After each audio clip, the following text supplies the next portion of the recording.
Hola a todos, bienvenidos a un nuevo podcast de Better Vida, un espacio para compartir conocimiento adquirido viviendo, estudiando, trabajando y emprendiendo fuera de nuestro país de origen.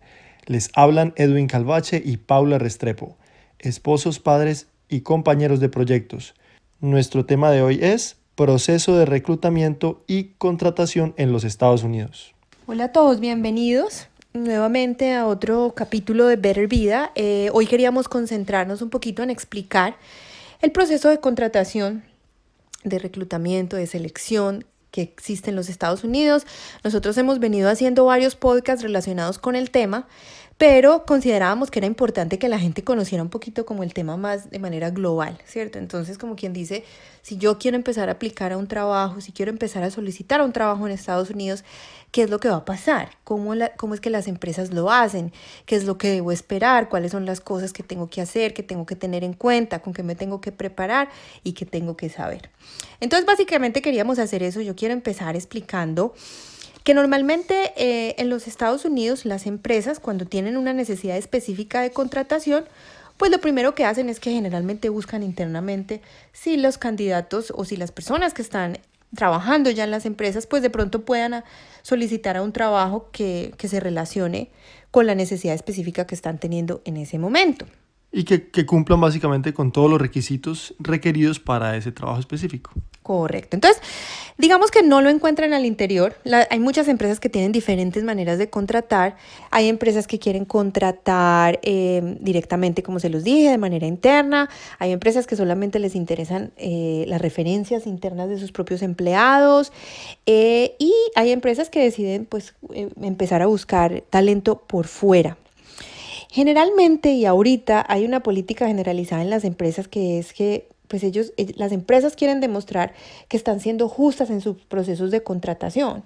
Por eso mismo, pues como que abren los procesos de selección para que todo el mundo tenga la misma oportunidad.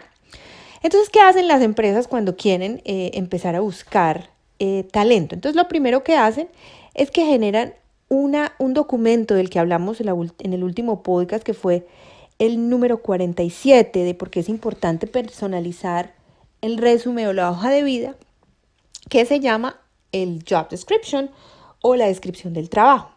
Generalmente esta descripción de trabajo es un documento que, como su nombre lo dice, describe las actividades que se van a realizar en ese trabajo, la educación requerida que debe tener esa persona, la experiencia, los requerimientos de experiencia, de conocimiento, de habilidades que debe tener. En muchos casos puede describir inclusive el salario, los beneficios, y describe un poquito brevemente la compañía, la empresa, la organización, la misión y parte, digamos, como de sus valores.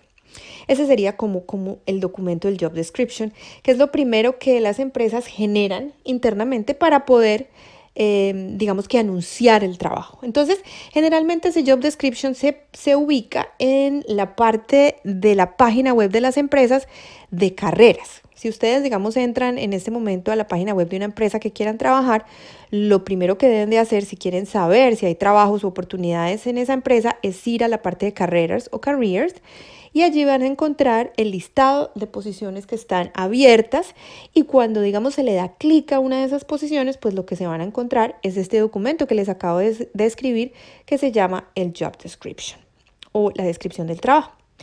Ese job description, como lo hablamos en el otro podcast de la personalización del resumen, es como la bitácora, es el documento más importante en el que nos tenemos que guiar en todo el proceso de solicitud de ese trabajo. Bueno, y cuando las empresas, digamos que además de ubicar estas descripciones de trabajo en su propia página de carreras, también lo hacen en otras websites externas o en otras páginas web externas o inclusive en periódicos. Eso digamos que se ha vuelto un poquito más escaso, pero sobre todo en páginas web o en motores de búsqueda de empleo como monster.com, Indeed, Idealist, páginas de contratación del gobierno, LinkedIn, Glassdoor y muchas otras. Hay muchísimas páginas en donde uno puede encontrar estas descripciones del trabajo.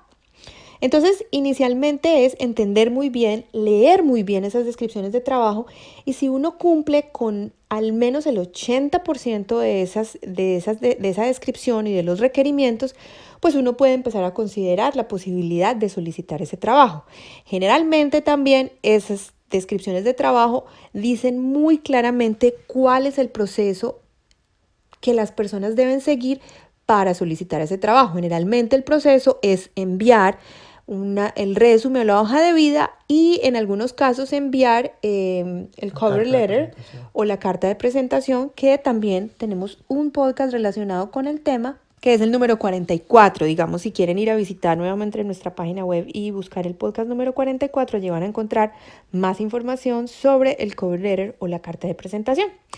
En algunos casos, estos job descriptions también solicitan, por ejemplo, una muestra de algún texto por escrito.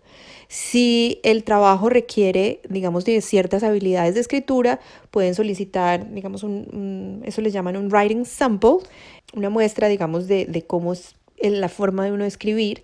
Si, digamos, tiene algún requerimiento de idioma, puede también hacer una solicitud referente a algo que pueda demostrar que la persona tiene conocimiento en ese idioma, pero generalmente lo más esperado es pues el resumen, la hoja de vida y el cover letter o la carta de presentación. En muchos casos las empresas ponen la carta de presentación como opcional. Mi recomendación siempre será que si en alguna de las solicitudes usted ve que el cover letter, que la carta de presentación es opcional, mi recomendación es hágala siempre, porque eso va a hacer que su solicitud sobresalga frente a las demás y digamos que no esté en desventaja. Recuerden, como lo hablamos en el podcast 47 de personalización de la hoja de vida, que existen unos sistemas que se llaman ATS, que son Applicant Tracking Systems, que en muchos casos lo que hacen es escanear nuestras hojas de vida o resúmenes, y lo que van a hacer es contar el número de palabras en el resumen que se repitan y que correspondan con la descripción del trabajo. Entonces, básicamente lo que esos sistemas quieren hacer cuando hay muchas aplicaciones, cuando hay muchas personas solicitando para ese trabajo, es asegurarse de preseleccionar los resúmenes o las hojas de vida que tengan más palabras que se encuentren en la descripción de trabajo. Por eso la importancia de personalizar la hoja de vida. Por eso es tan necesario que cuando estamos escribiendo nuestro resumen, cuando lo estamos personalizando, asegurarnos que usemos el mismo lenguaje que se usa en el job description. Asegurarse que si, digamos, nos solicitan que si, digamos, el trabajo requiere de algún software específico y nosotros olvidamos agregarlo en la hoja de vida, pues ese es el momento de incluir esa información. Entonces, leer la descripción de trabajo es demasiado importante porque ayuda a que cuando personalicemos la hoja de vida, nuestra hoja de vida tenga más posibilidades de ser seleccionada por estos sistemas, digamos, que son automáticos, o inclusive por una preselección humana que se haga, digamos, de las hojas de vida. Algo adicional, de pronto, que creo que es importante mencionar, Paula, es de los headhunters. O los cazatalentos. O los cazatalentos.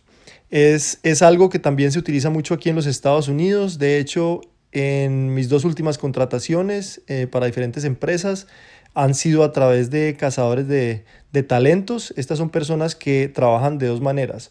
Una, directamente para la persona que quiere empezar a buscar empleo, o 2, directamente para el empleador que está buscando talentos. Tengo más conocimiento con respecto a la parte de cómo la empresa se contacta directamente con el cazatalentos para buscar un empleado. Y es de la siguiente manera. Después de que se ha definido la descripción del trabajo, se le envía directamente a la empresa de cazatalentos y ellos a través de su equipo se encargan de distribuir, diseminar la información, y ellos tienen muchas bases de datos con candidatos específicos que cumplen con diferentes características. Ellos tienen diferentes filtros en los que ellos pueden simplemente adicionar y seleccionar, y así van encontrando personas. Ahora, ellos hacen algo muy interesante, y es que están buscando continuamente en redes sociales. En LinkedIn, por ejemplo, es un servidor muy, muy importante para ellos. Ahí ellos encuentran a personas de diferentes países, de diferentes estados, y que cumplen con las características principales de esa hoja de descripción del trabajo. ¿Qué hacen estas empresas entonces?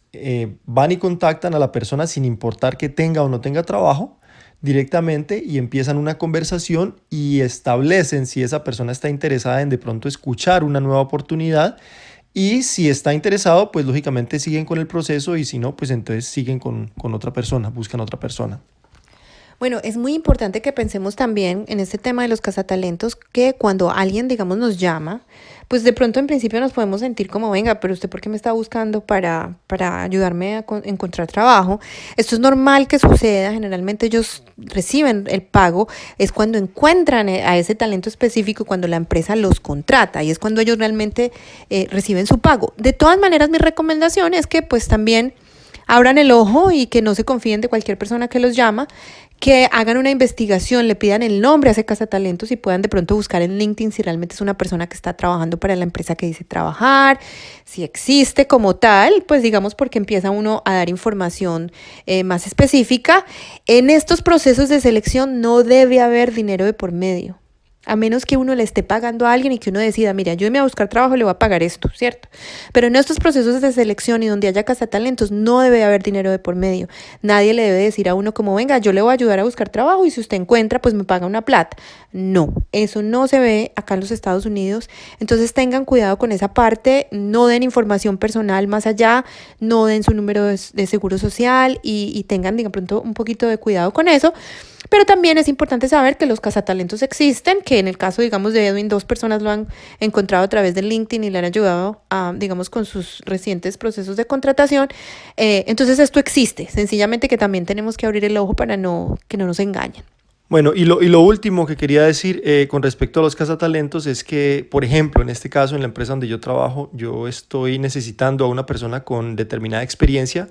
Y no es fácil en estos momentos encontrar esa persona que cumpla con las características específicas que yo necesito para cumplir este trabajo.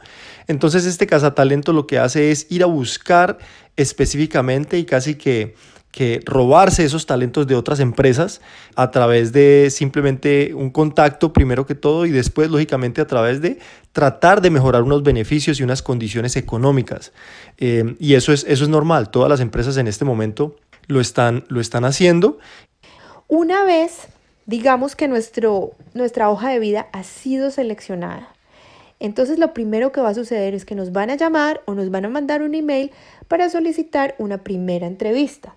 Generalmente esa primera entrevista puede ser telefónica o de pronto con video, en videoconferencia o por FaceTime o por Skype. Y en algunos casos puede ser personal también. Bueno, esta primera entrevista generalmente es con las personas de recursos humanos. Lo que se busca con esta primera entrevista es asegurarse que haya como un cultural fit, como dicen en inglés, como que haya una afinidad entre el aplicante y la empresa, digamos, y un poquito parte de la cultura. Yo lo que siento es que en esas primeras entrevistas lo que se busca es saber si de pronto vale la pena llamar a esa persona a una entrevista en persona, ¿cierto? Es una primera aproximación, se hacen generalmente unas preguntas generales, como les digo, en la mayoría de los casos lo hace la persona de recursos humanos, entonces es como una primera aproximación. Si uno pasa ese filtro, digamos, si la persona que lo entrevista a uno siente que uno puede ser un buen fit, que puede tener afinidad con la organización, con la empresa y su cultura, entonces lo llaman ya a una entrevista en persona, que digamos sería como el segundo paso. Y como les digo, estos procesos pueden variar de empresa a empresa. Puede haber empresas que decidan llamarlo a uno directamente en persona la primera vez o que todas las entrevistas sean, digamos, virtuales. Depende de los procesos, pero digamos lo que más se ve es que haya una primera entrevista telefónica y luego una entrevista en persona. Vale la pena resaltar, Paula, que en esa entrevista, y pues lo hemos vivido tanto tú como yo, en esa primera entrevista no se tocan temas muy técnicos, ¿no? Porque a pesar de que la persona que está encargada de la preparación del job description, que es una persona de recursos humanos con la mano de la persona que va a ser como el jefe de la posición, se encargan de terminarlo, la persona de recursos humanos no está directamente involucrada con los procesos específicos en muchos de los casos, ¿no?, que se van a cumplir en ese trabajo. Entonces, ¿qué pasa? Que en esta primera entrevista telefónica, como lo decía Paula, por ejemplo, se van a hablar más que todo es de las calificaciones mínimas y saber si de pronto hay una coherencia en lo que la persona puso en su hoja de vida y lo que el trabajo está buscando. Entonces no se hace una evaluación muy técnica y muy detallada de cada una de las cosas que se van a hacer. Correcto, y es importante también pensar que cuando a uno ya lo llaman a una entrevista de estas, quiere decir que pues uno ha hecho bien el trabajo de pronto de la personalización, ha trabajado en la carta de presentación también. La carta de presentación, como lo explica el podcast específico relacionado, pues lo que hace es demostrar un poquito más la afinidad que uno tenga con la organización. Es el momento de uno mostrar realmente que hay una afinidad y que también a través de ejemplos uno pueda demostrar esas habilidades específicas que busca la descripción del trabajo. Entonces, bueno, una vez uno ya, digamos, lo llaman a una entrevista en persona, pueden pasar muchísimas cosas en esa entrevista personal. Lo puede entrevistar a uno el jefe directo, lo puede entrevistar también una persona de recursos humanos, nuevamente, lo pueden entrevistar personas que uno de pronto va a supervisar, personas al mismo nivel que de uno, de pronto que puedan trabajar en el mismo equipo.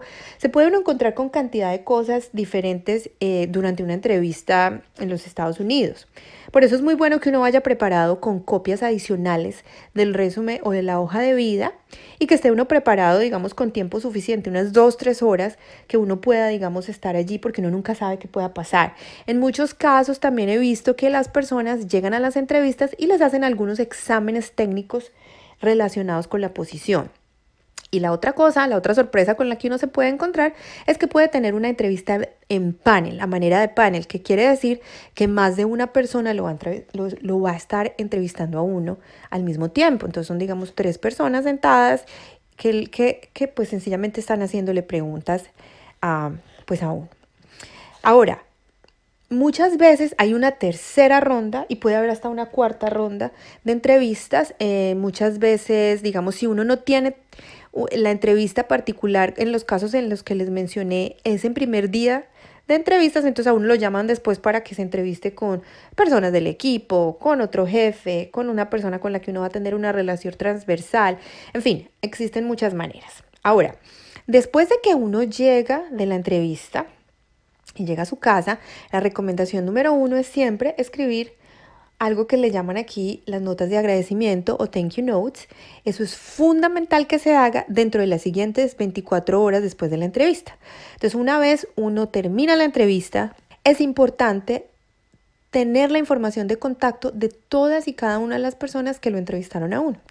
Entonces, ¿a qué me refiero? Pedirle el correo electrónico a la persona que lo entrevistó a uno y al final del día, digamos, o después de la entrevista, uno mandarle una nota en la que uno diga: muchas gracias por la oportunidad que me está dando, considero que puedo ser un excelente candidato por estas razones, quiero nuevamente reforzar la idea de que esta posición me interesa, quiero trabajar acá. Y esa es la oportunidad perfecta de mencionar algo que a uno se le pudo haber olvidado durante la entrevista y que pueda ser relevante en relación a la entrevista. Debe ser breve, obviamente que uno no puede pensar en agregar información muy larga o proporcionar demasiados detalles, pero sí se puede utilizar con ese fin. Bueno, entonces digamos que uno ha pasado una primera ronda, una segunda ronda, una tercera ronda, las cosas van muy bien. Generalmente lo que sigue después y la recomendación es siempre llevar una hoja adicional al resumen y a la hoja de vida que tenga el listado de referencias, personas que puedan hablar del trabajo de uno en el pasado. De su desempeño. Generalmente en esto se incluye, digamos, supervisores o jefes a los cuales uno le reportaba. Puede uno también incluir personas que trabajaban en el mismo nivel de uno o personas que le reportaban a uno, también pueden dar referencias. Entonces es importante más o menos que se entregue un listado de referencias con unas 3 personas, asegurarse que sean personas que puedan hablar de uno de manera positiva y que sean, pues, y que respondan, ¿cierto? Que sean personas que puedan contestar un email. Yo entiendo que muchos de nuestros casos, nuestra situación es que muchas de esas referencias están en otros países. Entonces también es válido, ¿cierto? Obviamente incluirlas y especificar que estas personas, digamos, no hablan inglés. Eso está bien, eso va a suceder.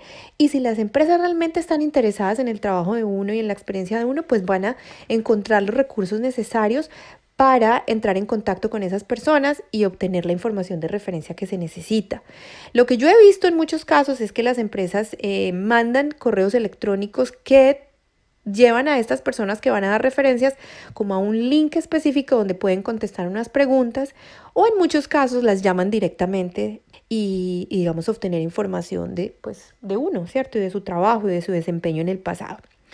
Una vez se ha terminado el proceso de referencias y digamos que todo ese proceso ha sido exitoso, la empresa lo que procede es a generar una carta de oferta, ¿cierto? Que se llama como un offer letter.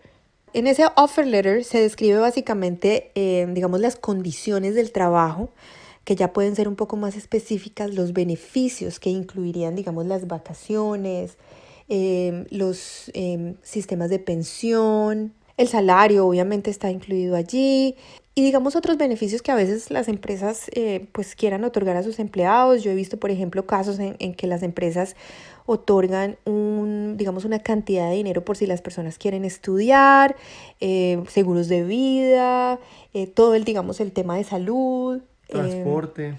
Si tienen, exacto, transporte, es decir, en esa carta de oferta va a encontrar uno toda la información que le va a ayudar a uno a tomar una buena decisión. Ahora, es importante que pensemos que una vez recibimos esta carta de presentación, ese es el momento que nosotros tenemos para negociar la oferta, porque puede ser que el salario que nos están ofreciendo, los beneficios, pues no nos satisfagan lo suficiente porque esperábamos algo diferente, porque teníamos en el trabajo anterior algo diferente, pero mientras que podamos negociar algo que esté dentro de términos lógicos, pues vale la pena hacerlo. Yo sí recomiendo definitivamente que lo hagamos. Ahora también es importante pensar que cuando nos ofrecen un salario, es muy bueno mirar si el salario que nos están ofreciendo está dentro del mercado, digamos, de los rangos de mercado. Y hay páginas web en donde podemos entrar y hacer análisis de esto. ¿Y a qué me refiero? Cuando nos ofrecen un salario en un estado específico, al menos en los Estados Unidos, es posible mirar que nos estén ofreciendo un salario justo. ¿A qué me refiero? Si yo soy un analista de crédito, si yo soy una persona que trabaja en el área logística, si trabajo en procurement, yo me puedo meter a esas páginas web, buscar el nombre del cargo específico para el que me están haciendo la oferta y mirar cuál es el rango salarial que se ofrece para ese tipo de cargos en el estado en el que yo vivo. En el estado me refiero Georgia, New Jersey, New York. Entonces, esa es una información que es pública y que se puede chequear. De hecho, hay páginas web que van un poquito más allá y que te pueden dar información específica de los salarios en esas posiciones para esa empresa en particular. Entonces, digamos que uno puede enterarse, digamos que esas posiciones para esa empresa en particular, una posición, digamos, de manager, tiene un rango entre los 50 y los $80,000, por ejemplo. Entonces es muy bueno que si de pronto esa oferta que le están haciendo a uno no corresponde con los valores que en ese momento están en el mercado, pues uno puede hacer una contraoferta, ¿cierto? Y obviamente generalmente uno no se va a ir por menos plata, en fin, hay muchas cosas que se pueden negociar. Obviamente uno no va a entrar a negociar cosas que sean pues muy locas y muy descabelladas, pero en el tema salarial nada es descabellado si el salario que le están ofreciendo a uno no está dentro del rango de mercado. Así que no sientan miedo. Nosotros tenemos planeado, de hecho, desarrollar un podcast en negociación de salario, que lo haremos más adelante. Pero por ahora mi recomendación es esa, revisar muy bien esa carta de oferta y asegurarse de que los términos sean justos y que, digamos, esté dentro de las cosas que normalmente se ofrecen para ese tipo de empresas en el estado en que uno vive y asegurarse muy bien que estén de acuerdo a lo que uno espera.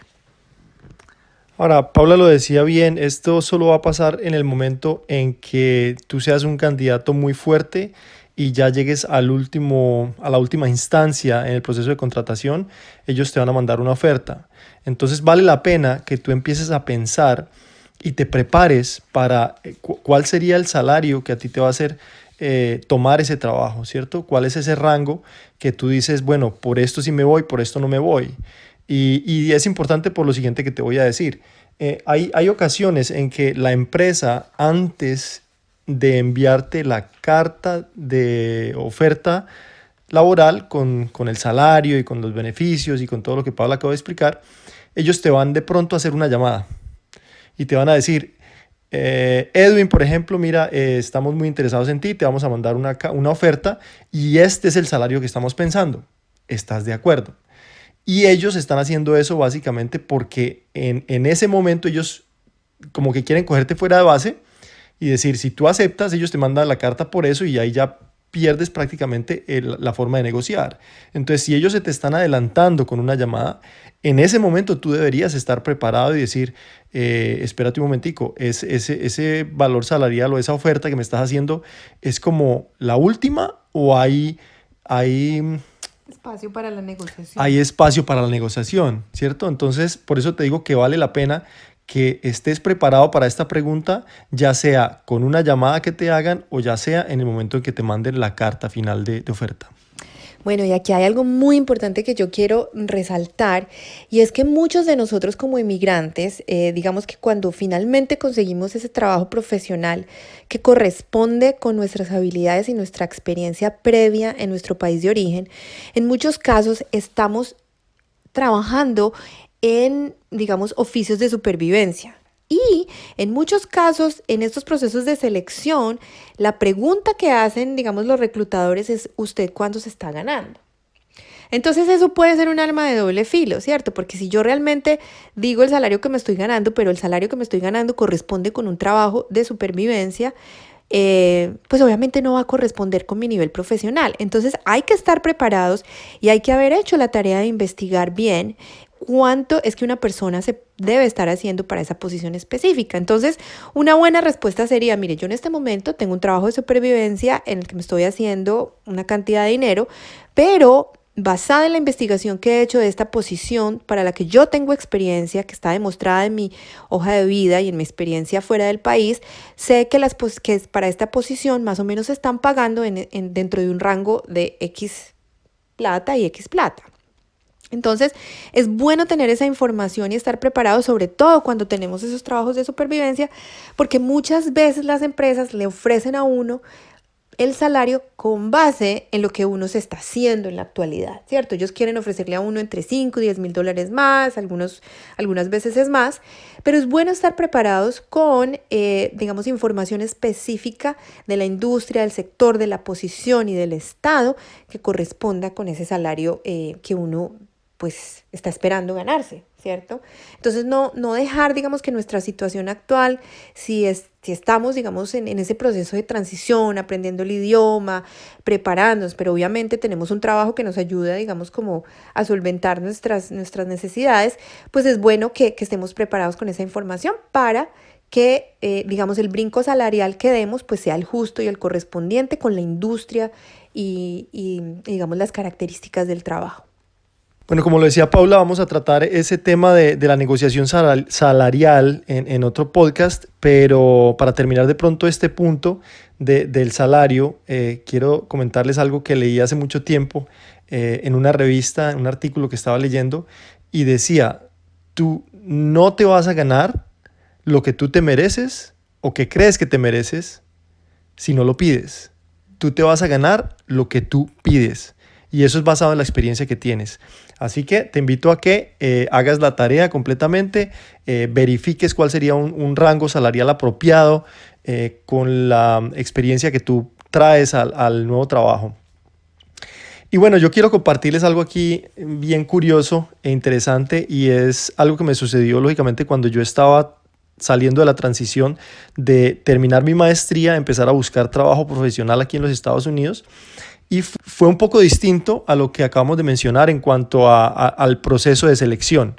Básicamente por lo siguiente, había una feria de empleo en la universidad donde yo estaba terminando mi maestría. Ahí había muchas empresas, ¿cierto? Entonces ellos entrevistaban a los candidatos, yo pasé por varias entrevistas ahí y dentro de ellos había una empresa de ingenieros civiles que tenían una división ambiental en una parte de aquí de los Estados Unidos, pero no estaban presentes el día de la feria de empleos. Entonces me hicieron la entrevista ahí, les encantó lo que vieron, escucharon, se llevaron mi hoja de vida y me dijeron te va a contactar el director del departamento ambiental de nuestra empresa y si él está interesado, pues te va a hacer una llamada y empieza el proceso de selección. Pues a la semana siguiente me llamó el director del departamento de ingeniería ambiental y me dijo, Edwin, nos llegó tu hoja de vida, sabemos que hiciste una entrevista muy buena con el director de recursos humanos que estuvo en la feria de empleos, queremos que vengas y veas las condiciones de trabajo que tenemos aquí, veas nuestra empresa y pues tú decidirás. Fui entonces a la entrevista que me hicieron. Fue una entrevista que también pues me fue muy bien, gracias a Dios. Y recuerdo que ellos me dijeron, bueno, tú eres el candidato ideal, no tenemos que pensarlo nada más. Me dijeron, bueno, danos un par de semanas para poder organizar logísticamente todo lo que necesitamos y todo. Y bueno, listo. Entonces pasaron 2, 3, 4, 5, 6 semanas, 3 meses. Y yo dije, bueno, pues esta gente yo los llamé, lógicamente hice como el follow-up para ver, bueno, qué pasó, si ustedes me dijeron que estaban interesados y todavía no ha pasado nada. Afortunadamente yo todavía no me había graduado de la universidad, entonces pues no estaba como desesperado. Pero pasó el tiempo, luego ya casi estaba a punto de graduarme, habían pasado 6 meses y en esos momentos me había llegado una oportunidad, creo que te había llegado una oportunidad de trabajo a ti en Carolina del Norte, nosotros estábamos en New Jersey en ese momento. Con esa oportunidad de trabajo que tenía Paula en Carolina del Norte y como yo no tenía ninguna, pues dije, bueno, vámonos para Carolina del Norte. Entonces recuerdo muy claramente que estábamos nosotros en un restaurante cenando cuando me entra la llamada del director de esta división ambiental de esta empresa y me dice, Edwin, ya cuadramos todo lo que teníamos que cuadrar, necesitamos que vengas para que finiquitemos todos los asuntos de negociación y el salario y todo. Y yo dije, no, lo siento mucho, pero yo me voy para Carolina del Norte en 2 días. Y me dice, no, no, no, no, no, ¿cómo así? No te puedes ir, necesito que vengas, por lo menos dame la oportunidad, ven, nos sentamos a hablar y si te gusta, y si no te gusta la oferta que te vamos a dar, pues listo, te vas para Carolina del Norte. Entonces recuerdo que Paula y yo pues nos miramos, lo discutimos y dije, pues bueno, no tenemos nada que perder, vamos a esta entrevista nuevamente y a negociar. Y bueno, me hicieron el fondo del asunto fue que me hicieron una oferta la cual entre Paula y yo la discutimos y pues decidimos tomarla, ¿cierto? Después de muchos años, yo me doy cuenta que a pesar de que en ese momento parecía una oferta muy buena, y yo lógicamente estoy supremamente agradecido porque fue el primer trabajo profesional que yo tuve aquí en los Estados Unidos, me di cuenta que de acuerdo a mi experiencia y mi educación estaba un poco por debajo del rango. Lógicamente que yo no sabía, no tenía el conocimiento y pues decidí tomarlo. Y si yo pienso que si hubiera hecho la tarea un poquitico mejor, hubiera tenido pues de pronto la Esta guía, información, claro. esta información que tenemos en este momento, pues hubiera sido un poco distinto, ¿no? Claro. Pero como les cuento, no me arrepiento de haberla tomado, simplemente es curioso que si hubiéramos tenido esta información, pues hubiera sido un poco distinto. Claro. Y yo siento que en el tema de negociar el salario somos muy temerosos. Es algo que de pronto en nuestros países no se da tanto. O sea, casi que si a uno le hacen una oferta, pues como que uno tiene que sentirse súper agradecido y agarre lo que le están dando porque no va a volverse, no se lo van a volver a ofrecer. Y si se pone como con muchos peritos, pues a lo mejor lo pierde, ¿cierto? Esa es como la sensación que uno tiene. Pero realmente cuando ya los procesos de selección han llegado a ese punto y se dan cuenta que uno es el candidato, las empresas realmente no están en una posición, digamos, de ponerse a, bueno, pues si no le gusta, entonces no, yo me voy con otro, ¿cierto? Habrán cargos en los que de pronto se puedan dar ese lujo, pero en la mayoría de los casos ellos están dispuestos a negociar y llegar a un punto medio, ¿cierto? Entonces por eso es de pronto interesante que uno negocie un poquitico más, porque obviamente no le van a ofrecer ese más que uno negocia, sino que le van a ofrecer, digamos, un punto medio entre lo que ellos ofrecieron y lo que uno está esperando. Entonces, sin miedo, negociemos el salario.